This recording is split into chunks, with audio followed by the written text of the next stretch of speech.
Keean, Bexte, and Sheila Gunn Reid here at Climate Alarmist Ground Zero in Madrid, Spain. And we're at an art installation, would you call it, here with pollution pods? Yeah, I think it's an art installation. It might be an educational exhibit, maybe. I'm willing to learn something. I'm here with an open mind. What they are is pollution pods. So they're these geodesic domes right beside us. And each one of them simulates a city and the air quality of that city. And the installation is put on by the UN World Health Organization. So we're going to take a look in here, but I'm reading the sign right in front of me, and it says burning fossil fuels is the primary source of climate warming emissions and a major contributor to health damaging air pollutions. I don't think that's actually true. I think that if a lot of these places, these cities inside here being demonstrated, if they had access to Canadian LNG, their air quality would be a lot better, and their quality of life would be a lot better. But let's go inside. Let's take a look and see what cities they're featuring, and just see how much we can smell. So this first room that we're in is supposed to simulate London. It's pretty thick with, I don't know what they're putting here. There's like fans that are generating poor air quality. I've been to London. I bet on some days the smog is kind of bad, but I don't think, generally speaking, that this is what it's like in London. I feel like it's being embellished for effect. Londoners, let me know, because like I said, I've been to London. Keean, you've been to London. This seems a little bit exaggerated. We're going to move on. Now, my guess is that there's one for every continent. We'll see if that's the case. Now, we're in New Delhi, and not only are they simulating the smoke, they're simulating the smell, and you can't smell it at home. I can smell it clear as day, the smell of burning feces. That's what this perfume is.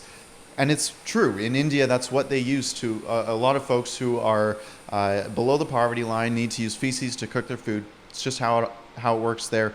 And it's unfortunate because if they had continuous supply of Canadian natural gas, well, guess what? They wouldn't be polluting the environment near as much in terms of carbon emissions, but also the phosphor and the sulfur wouldn't be released in the air. They wouldn't be breathing it, and there would be far less health concerns for them. Let's go to the next one. Okay, so we're in Beijing right now. It's interesting. I just noticed that they actually adjust the temperature to the city. So India was warmer and very humid. And that just like multiplied the stank of feces in the air. It's in my hair. Yeah, we're going to need to shower after this. This is Beijing. What's noticeable about Beijing is the high amount of particulate matter in the air, and that's a result of burning coal. Now, whether or not you agree with burning coal, one thing for certain is true. If they were burning Canadian natural gas, clean natural gas, well, there would be far less particulate matter in the air, and it wouldn't smell so dusty. I want to say.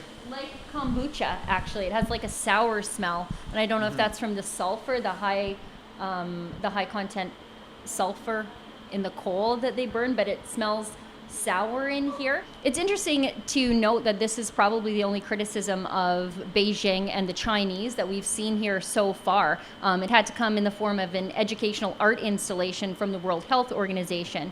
We were just inside at all these side events, and there's no criticism of Beijing whatsoever, having really the most polluted country, I would suggest, on the face of the earth. It is. I was just in Hong Kong, and this is what it looks like. When the wind is blowing from the north in Hong Kong, all of the pollutants from China are going right past Hong Kong, and this is what it looks like, frankly. China is the largest emitter in the world. They are the largest contributor to what the United Nations says is the pressing climate emergency, but for some reason they get a free pass when it comes to this convention here. When it comes to the United Nations in general, China gets a free pass. For some reason, it was the United States that got the fossil award. Yep. And Canada. I guess Canada got, we tied with the United States for Fossil of the Day award. When it comes to critical action on China, there's nothing from the United Nations. Nothing at all. There's no interest on sanctions. There's no interest on tariffing their goods because guess what? These greedy elitists want cheap goods at the end of the day. And if it has to come from China, well, and if the polluting is happening there, it's not a problem. As long as they're taxing Westerners, that's all they care about.